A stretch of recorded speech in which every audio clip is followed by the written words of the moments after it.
in the heart of Transylvania, in the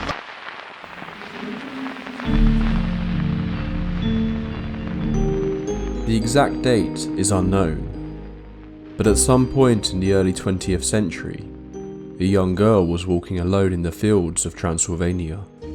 Just 5 years old, she had wandered away from her parents, from her home, and was walking up a hill towards a darkened tree line.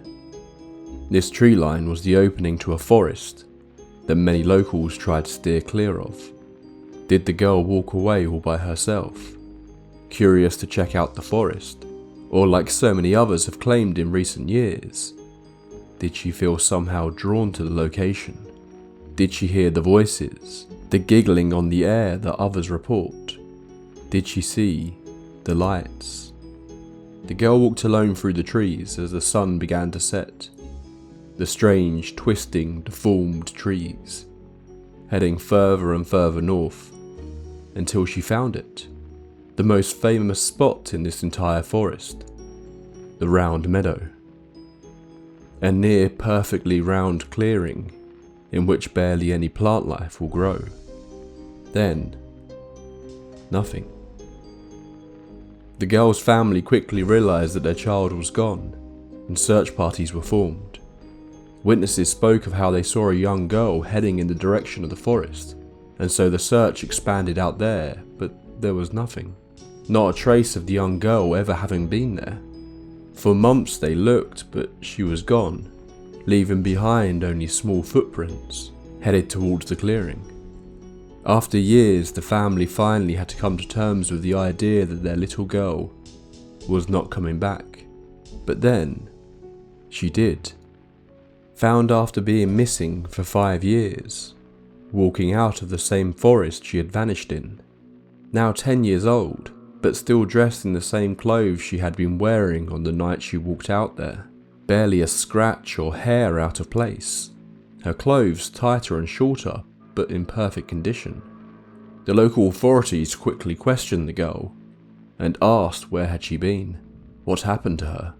She told them she just went to play in the woods. She had only been gone a little while. She had no memory of what had happened over the last 5 years. Welcome to the Tape Library. Tonight we're covering a location that many of you have requested I get into over the last few months. We're going to be looking at the Romanian forest of Hoia Baciu. That, depending on who you ask, is either a place of strange natural anomalies, a hotspot for UFO sightings, or the most haunted forest in the world. Whatever the truth may be, this is an area steeped in terrifying local folklore, and we're going to get into as much of it tonight as possible. A bit like our visit to Hoska Castle, a lot of the stories about this place have existed for years and spread through word of mouth, so we're going to be focusing on the legends here. Just bear that in mind and take what you hear with a pinch of salt. That being said, there is also quite a bit of video and photographic evidence that we'll be getting into as well. While the stories of Hoia Baciu spread back hundreds of years, it only really gained worldwide infamy in the 1960s, and continues to this day to be a location that brings together people from all walks of life, with an interest in the unexplained. So get yourself a warm drink, dim the lights, and get comfortable. It's time to get into the horrifying legends of Hoia Baciu, Romania's Bermuda Triangle.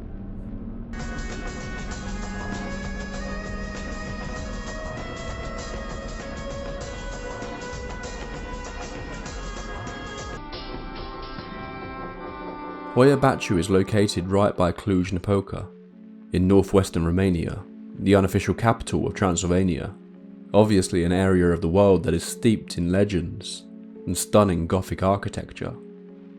The perfect location for a haunted wood, if I do say so myself. The area is home to the oldest recorded settlement in Romania, a Neolithic site that is estimated as being from around 6500 BC. From the 1960s until the 1990s, various excavations of the area have been done, finding all sorts of artifacts, homes, and even the remains of tombs.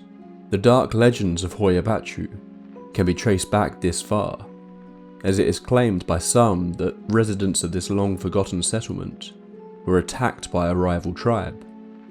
Up to 200 people were apparently marched into the forest surrounding the settlement, and then were brutally massacred by their captors, though it would be thousands of years later that the forest would be given its name, seemingly due to another local legend about a shepherd.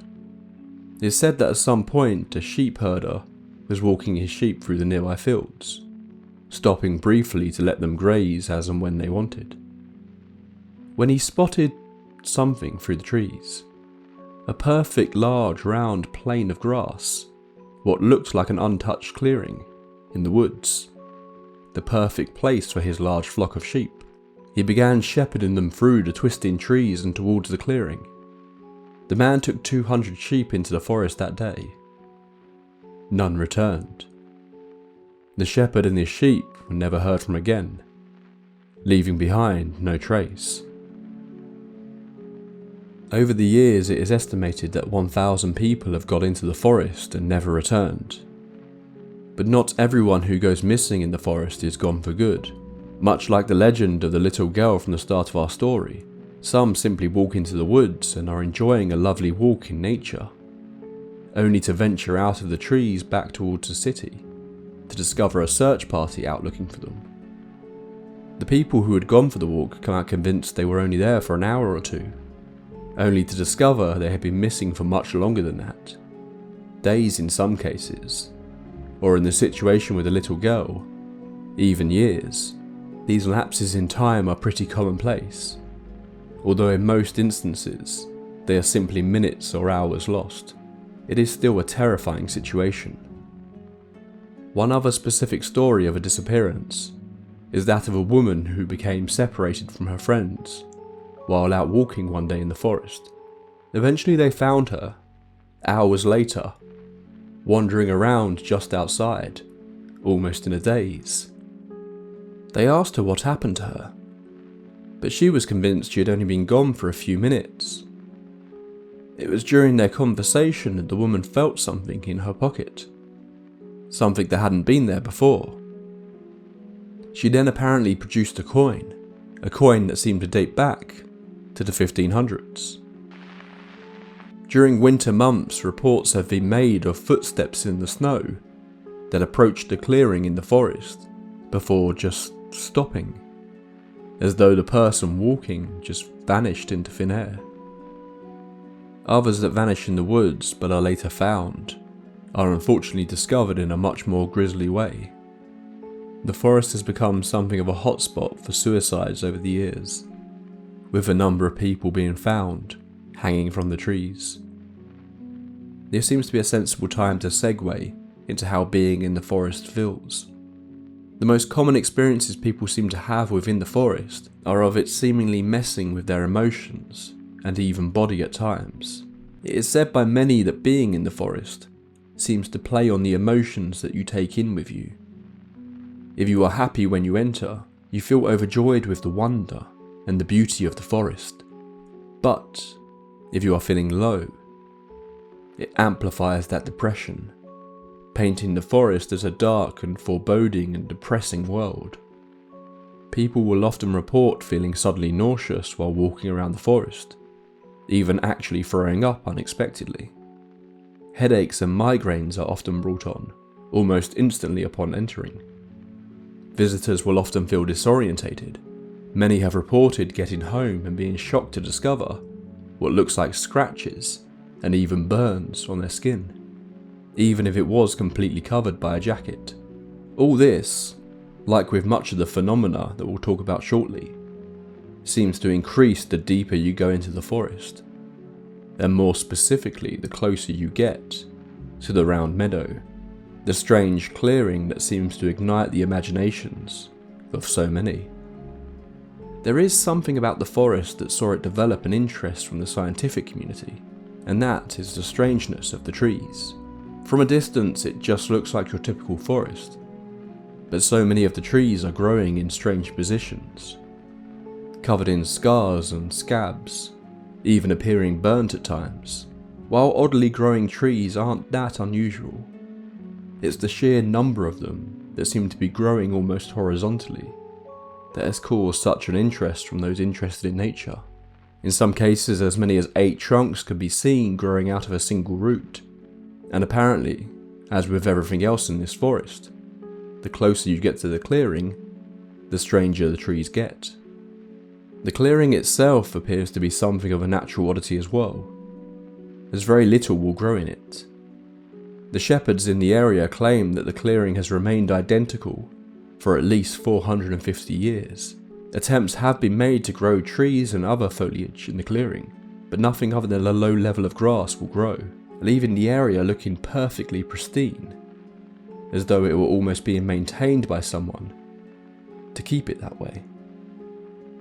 Numerous experiments have been carried out in the forest by various scientific teams from all around the world, with the soil being tested by many of those groups, but they can find no reason why plant life will refuse to grow in the clearing, nor can they definitively explain the strange growth patterns of the trees. Hoia Baciu has always had a mysterious reputation with the locals and throughout Romania as a whole, but it would be the 1950s and 60s that this reputation would spread worldwide. Now, from the sources I found online, there are a handful of photos that were taken in the 50s and 60s that are credited to 2 men who will be an important part of our story going forward, but in multiple places whose photo is credited to who is jumbled up.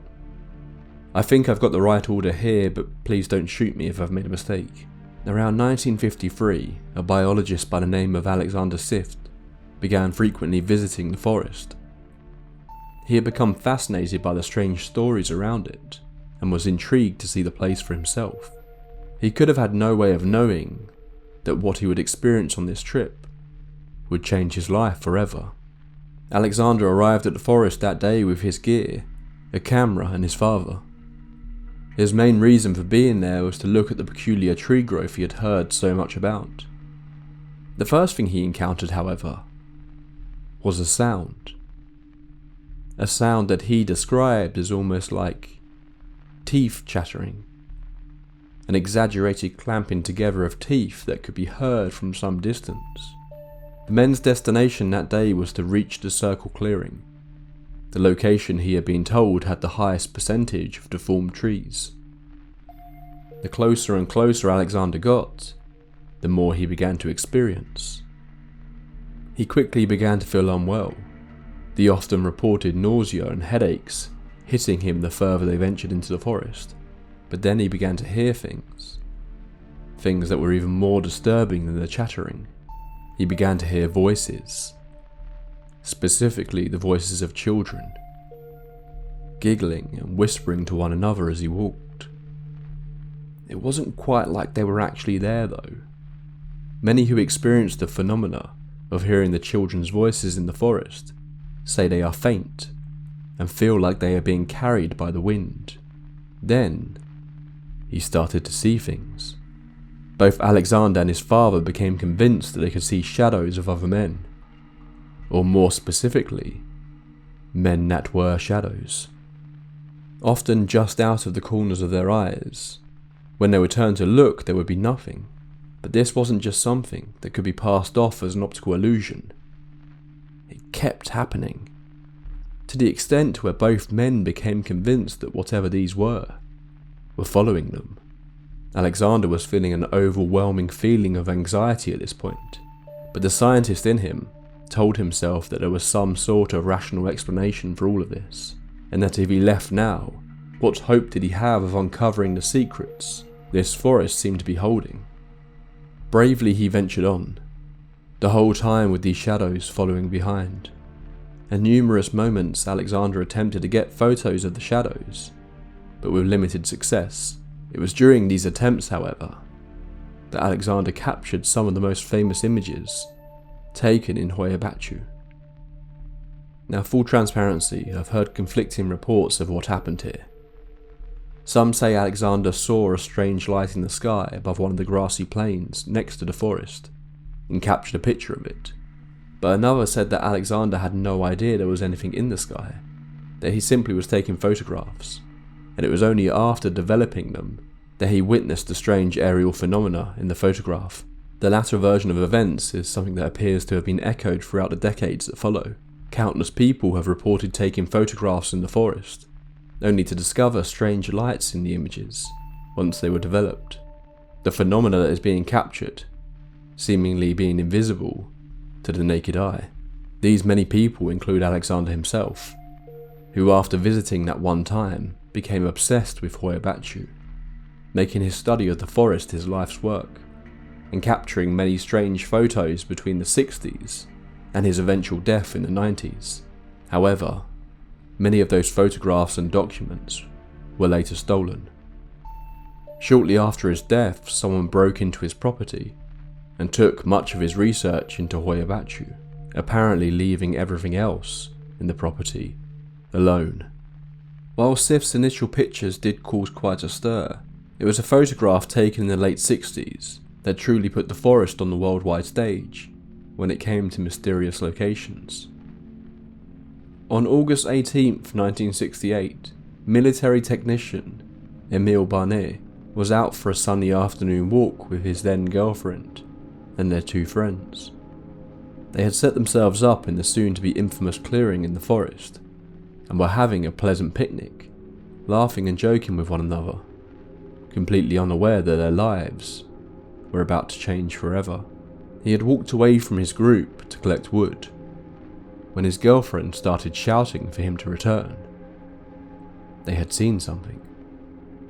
Emil rushed back to his group to see them all standing there, staring up at the sky. There, above them, was a metallic-shaped saucer. Emil quickly grabbed his camera and started snapping photos. He then claims that the object started to flash brightly before beginning to twist, all while being completely silent as it did. Then out of nowhere, the object shot off into the distance at an alarming speed. Now, I'm a little skeptical of this photo, but seemingly at the time it was taken very seriously. What is interesting is that the apparent object in the sky does bear a striking resemblance to another famous UFO photograph from just a few years earlier, the Santa Ana craft in California. The photograph was spread very quickly throughout the world by people who were interested in this sort of thing, and both the photograph and the original negatives were tested and highly scrutinized to see if there were any attempts at altering the photos, but seemingly they were not. Whatever is in this image was apparently there at least when the photograph was taken. One suggestion that is often used to debunk this image is that it is a weather balloon. However, apparently no records of a weather balloon being deployed in the area at this time can be found. If this photograph was a fake, however, it begs the question why Emil would do this.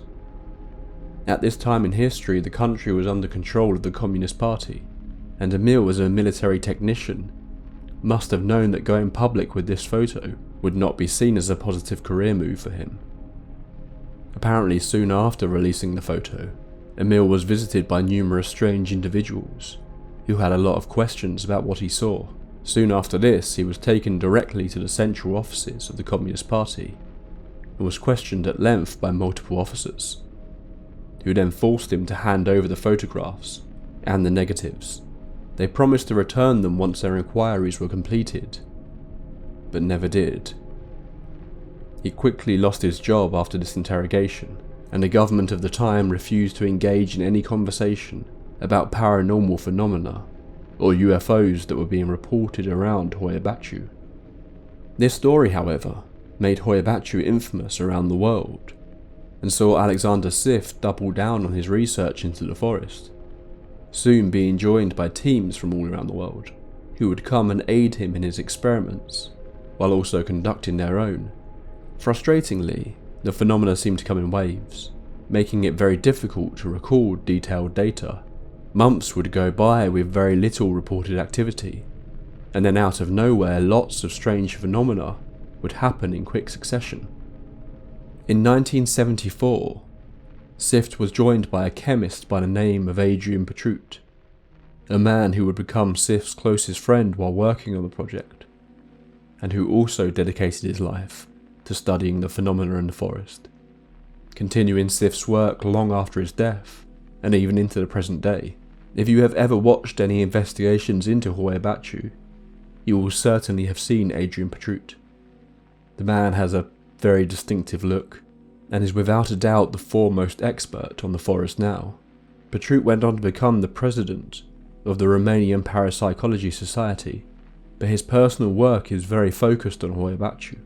Throughout the years he has reported experiencing much the same phenomena everyone else has, from the physical sensations, through to the strange sounds and even seeing things.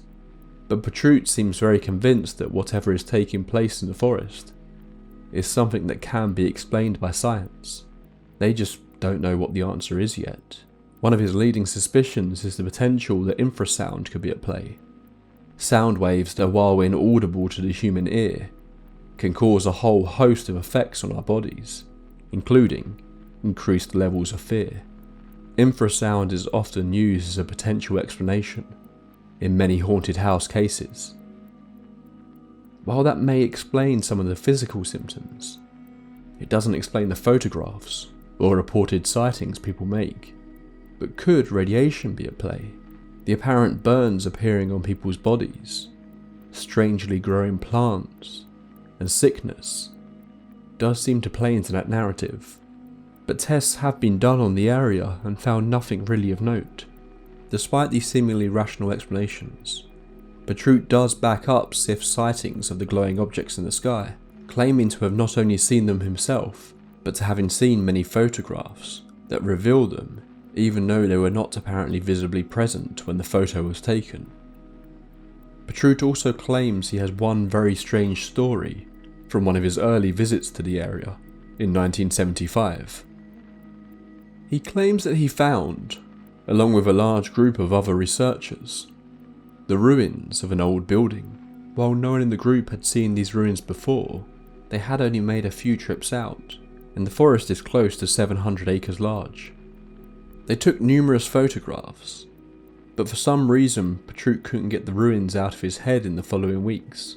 Something about them just stuck with him, but he didn't know why. When he returned to Hoia Baciu, he decided to head straight for the ruins to investigate them further, but no matter how hard he tried, he couldn't find them again. The rest of the group all backed up where they thought the ruins were, but none of them could locate them either. Stranger still, the photographs they had taken of the ruins were bare. No trace of the remains of the building were visible in any of the photographs. Pătruţ states that there are two distinct types of phenomena in the forest. The aerial, often invisible to the naked eye, but lights and strange objects that show up in photographs. When they can be seen in person, sometimes they are totally stationary, other times they move quickly through the sky.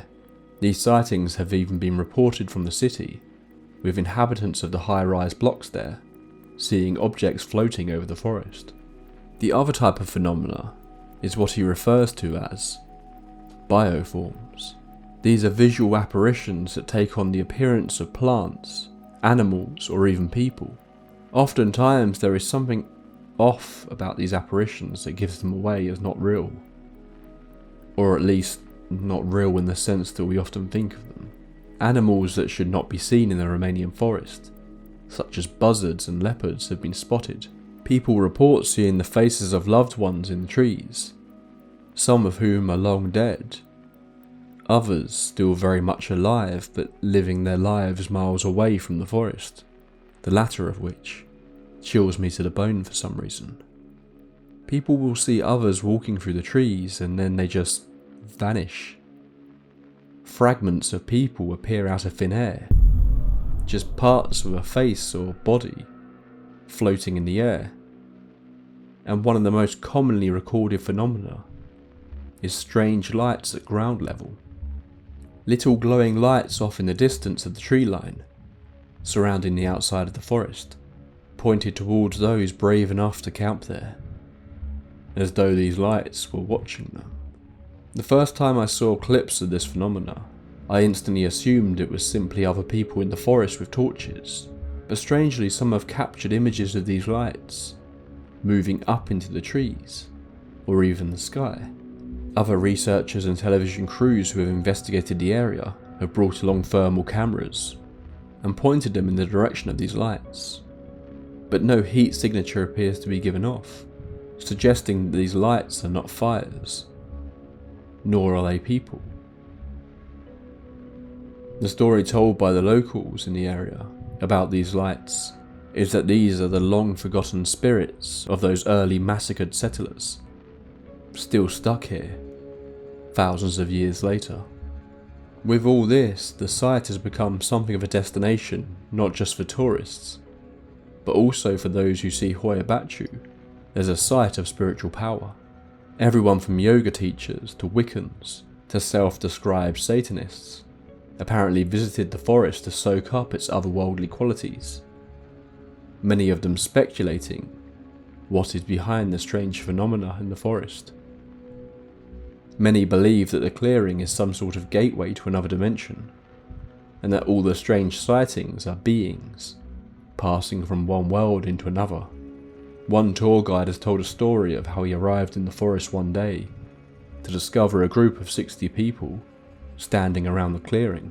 When he asked them what they were doing, they told him they were attempting to open the gate. With its growing fame, the forest has become a very popular destination for people to visit, and in some cases even camp. Many walk away disappointed, not encountering anything strange. But there are still an alarming number who do. A member of a local non-profit group who helps maintain the forest told a story about he and a small group were camping in the woods late one night. As they attempted to sleep, they heard footsteps outside their tent. Initially thinking it may be a deer, they carefully opened the tent to try and see if they could see it, but there was nothing there. Just 5 minutes passed and the footsteps returned, louder this time. Again, when they tried to investigate, there was nothing. It wasn't like the creature ran off or anything. The sound just stopped. The third time, it became apparent that this was no deer. The footsteps were something large, very large, with one man claiming he thought it might be a horse running around outside the tent. Time after time they would investigate, find nothing, get back into their sleeping bags, only for the sound to immediately start again, as though it were toying with them. They did not get much sleep that night, and most of the group refused to camp in the forest again. Another group of campers were out walking near the clearing, when they stumbled upon a man limping around through the trees. The man stared at the group and they asked if he was okay. He simply asked how to get back to the city. Not saying anything further, the group took him to the path that led to the clearing, where the rest of their friends were camped. If he followed that path through the clearing and onwards, it would lead him out of the woods. But the friends at the campsite never saw the man. The group ended up looking for him, fearing he may have fallen and been injured in what would have been a short walk. But he was just gone. Another group, walking through the woods one night, were laughing and joking about the stories that were told about the forest. The man at the back of the group stopped. He became fascinated by one of the trees. Something about it just grabbed his attention. As he was staring at it, he was suddenly hit with a wave of anxiety. He then realised his friends were all gone. They had continued walking without him, and he had no idea how long he had been standing there. Then, out of nowhere, right next to his ear, he heard the loud screams of a woman. When he spun around to realise he was all alone, he quickly started running, catching up to his friends who claimed they hadn't heard anything. Luckily, he didn't become one of those that go missing in the forest. The trees taking on this mesmerising quality has been reported numerous times, with some claiming they become convinced that the trees are talking to them, or that they see them moving, even when there is no wind. Then there is the old woman, an apparition that has been reported by many, including one television crew, who found themselves driving through the roads that surround the forest late one night. They had become lost and were growing increasingly agitated, that they couldn't figure out where they were, when the driver had to slam on the brakes. His companions all looked at him. The driver sat there, breathing heavily, clearly terrified, before telling everyone else in the car that he had just hit a woman. Strangely, none of them had seen a thing, or even felt the impact, but he was convinced they had hit an old woman. They all got out and did an extensive search.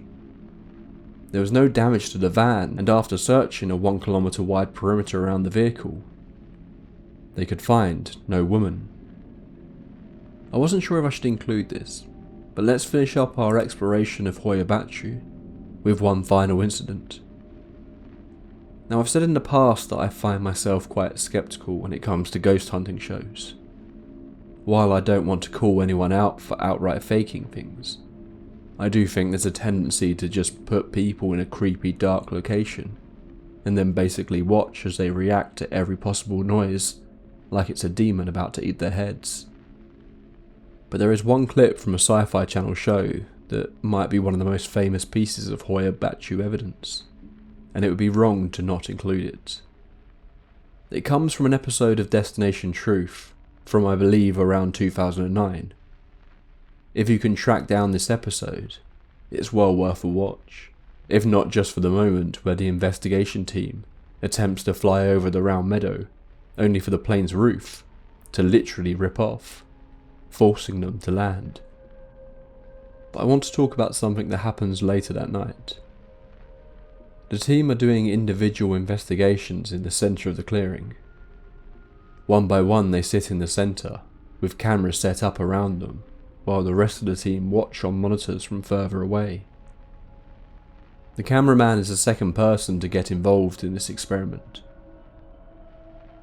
He says into his walkie-talkie that he thinks he can hear something, like distant female voices, when suddenly, from a seated position, he is thrown backwards.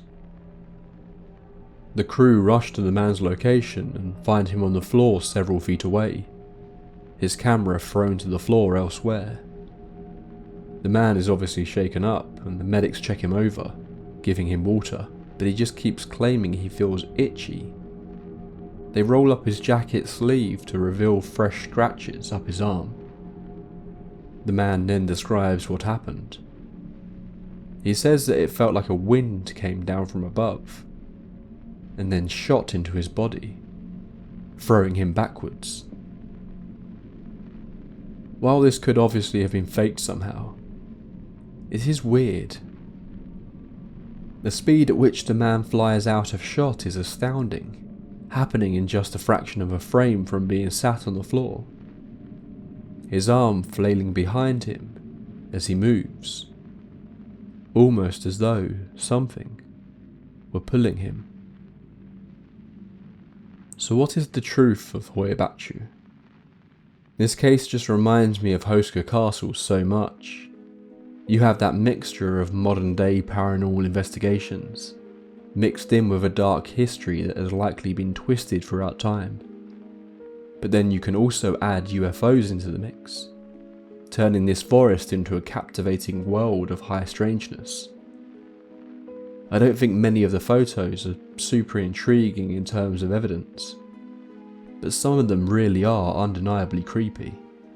A few people have suggested with Hoska Castle that the hole that was opened there sent up gas that caused hallucinations, creating the initial strange reports of the area, which then put it into people's heads that this was a place where the mystical could happen, leading some to just trick themselves into thinking they had experienced stuff, with others making stories up, clouding the truth even further.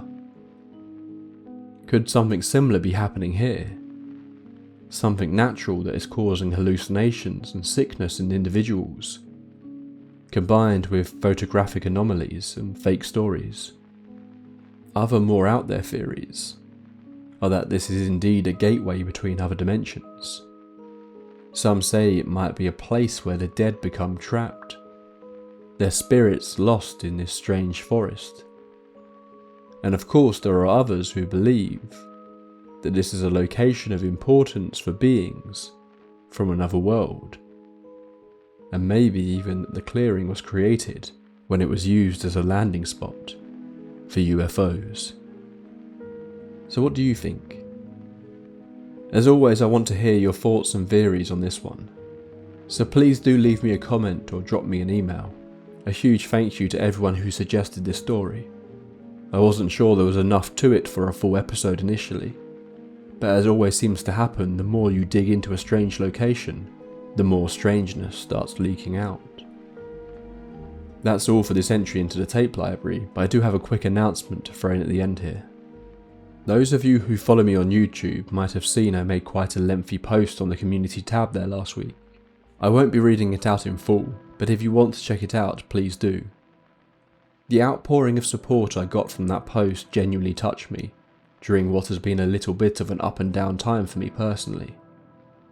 The basic gist of the post is, because of you all, this amazing little community that has sprung up around the tape library, I'm going all in on this project. For years it has just been a hobby that I've enjoyed, but I'm taking a gamble and deciding to see where I can take this.